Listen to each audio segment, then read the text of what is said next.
Hi everyone, welcome back to another video. And आज की video में हम count if versus count ifs के डिफरेंस के बारे में जानेंगे। लास्ट वीडियो आपने जरूर देखी होगी सम इफ वर्सेस सम इफ्स की, तो ये इसका कंटिन्यूएशन ही है। अभी यहाँ पर मेरे पास एक डेटा सेट दिया हुआ है जहाँ पे पर्सन के नेम है, यहाँ पे दो एम्प्लॉइज है मुकुल एंड लूफी। मंथ दी हुई है which is the entire 2023 calendar year. उसके बाद सी कॉलम में डेटा दिया हुआ है कि whether they have worked for that month और not. And in D column it is being told that if they have worked for that month, तो क्या उन्होंने वो टारगेट अचीव किया या नहीं किया। अभी यहाँ पर हमारे पास दो क्वेश्चंस हैं। वन थिंग इज कि जितने भी लोगों ने काम किया, how many times have they achieved the target, मुझे ये क्वेश्चन का आंसर पता करना। सेकेंड इज कि मुझे यहाँ पे ये दो कॉलम्स को भरना है और you can say the cells को भरना है, राइट। तो सबसे पहले क्वेश्चन पे आते हैं, how many times the target was achieve. अगर आप यहाँ पे टेबल देखेंगे तो अगर मैं किसी तरीके से इस डी कॉलम में जितने भी येस वैल्यूज हैं उनको काउंट कर लूँ तो मेरे पास इसका आंसर आ जाए, right. So since there is only one criteria over here, तो मैं यहाँ पे काउंट इफ का फॉर्मूला यूज करूँ। तो काउंट इफ फॉर्मूला यूज करने के लिए what I will do is I will write count if, press tab, जिससे ब्रैकेट्स ओपन हो जाएंगे। सबसे पहले वो मुझसे रेंज पूछ रहा है। अब यहाँ पे जब भी वो रेंज पूछता है, this is a standard rule of Excel, you know कि आपको पूरा डेटा सेट उसे बताना है कि पूरा डेटा सेट कहाँ है, right. Your entire data set for this condition is in the D column, तो मैं पूरे डी कॉलम को select comma. Now he is asking कि क्राइटेरिया क्या है, इस पूरे डी कॉलम में से मुझे क्या ढूंढ के लाना है, मुझे येस ढूंढ के लाना है। तो हमेशा मैं टेक्स्ट वैल्यूज को डबल इन्वर्टेड कॉमास में लिखता हूँ in the formulas of Excel. तो मैं ऐसे ही येस लिखूंगा, I will press enter.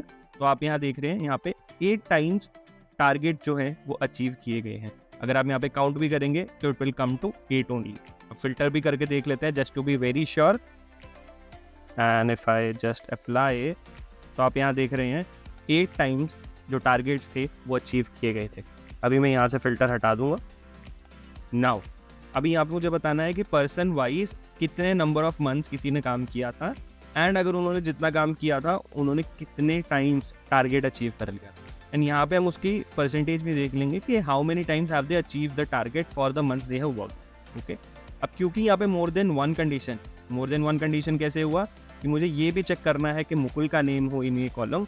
Second thing मुझे ये भी चेक करनी है कि सी कॉलम में वो येस हो, इसलिए मैं काउंट इफ्स यूज करूँगा। तो मैं काउंट इफ्स का फॉर्मूला लिखूंगा यहाँ पर and I will press tab, जिससे ब्रैकेट ओपन हो जाएगा।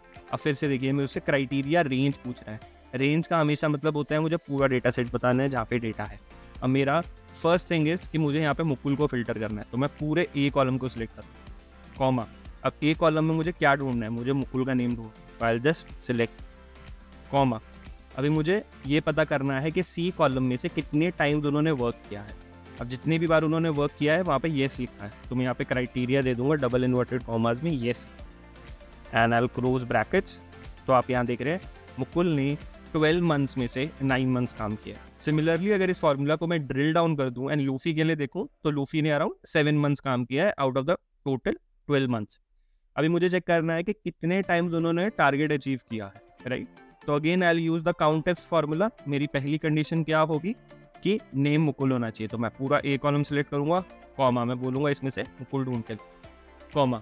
मेरी सेकंड क्राइटेरिया रेंज होगी डी कॉलम, राइट। अभी यहाँ पे मैं बोलूँगा ओके, जितने भी टाइम्स मुकुल का नाम आया है उतने टाइम्स कितनी बार उसने टारगेट अचीव किया है, तो मैं यहाँ पे येस लिख दूंगा in double inverted comma and I will close brackets, press enter. तो आप यहाँ देख रहे हैं मुकुल ने 9 मंथ्स काम किया था एंड उसमें से 4 टाइम्स उन्होंने टारगेट अचीव किया। इसी फॉर्मूला को अगर मैं नीचे ड्रिल डाउन कर दूँ तो सिमिलरली लूफी ने भी 4 टाइम्स ही जो है टारगेट अचीव किया। तो अगर आप यहाँ देख रहे हैं 4 + 4 = 8, which is actually telling to your previous question का आंसर। अभी परसेंटेज वाइज भी देख लेते हैं कि कितने परसेंट उन्होंने टारगेट अचीव किया है। तो अगर मैं इसको यहाँ से डिवाइड कर दूँ एंड सिमिलर फार्मूला को नीचे ड्रिल डाउन कर दूँ and if I just correct the formatting, change it to percentage over here, तो आप यहाँ देख रहे हैं मुकुल ने 44% अपना जो है टारगेट अचीव किया है, राइट। सिमिलरली लूफी ने 57% टारगेट अचीव किया है। अब लूफी का 57% इसलिए आ रहा है बिकॉज उन्होंने कम नंबर ऑफ मंथ्स में काम किया है। तो जितना कम उन्होंने काम किया बट उन्होंने 4 टाइम्स उन्होंने टारगेट अचीव कर लिया, तो उसका रेशियो ज़्यादा हो गया। That's why he is having much higher percentage achievement for the targets. So thank you so much for watching. अगर ऐसे और वीडियोज़ देखने हैं तो प्लीज़ सब्सक्राइब कर लो। एंड अगर आपके पास कोई भी एक्सेल में इशू है या कहीं पे आप फंस रहे हैं in Excel, please reach out to me via the comments. I'll definitely help you out. Thank you so much for watching and I have a great day.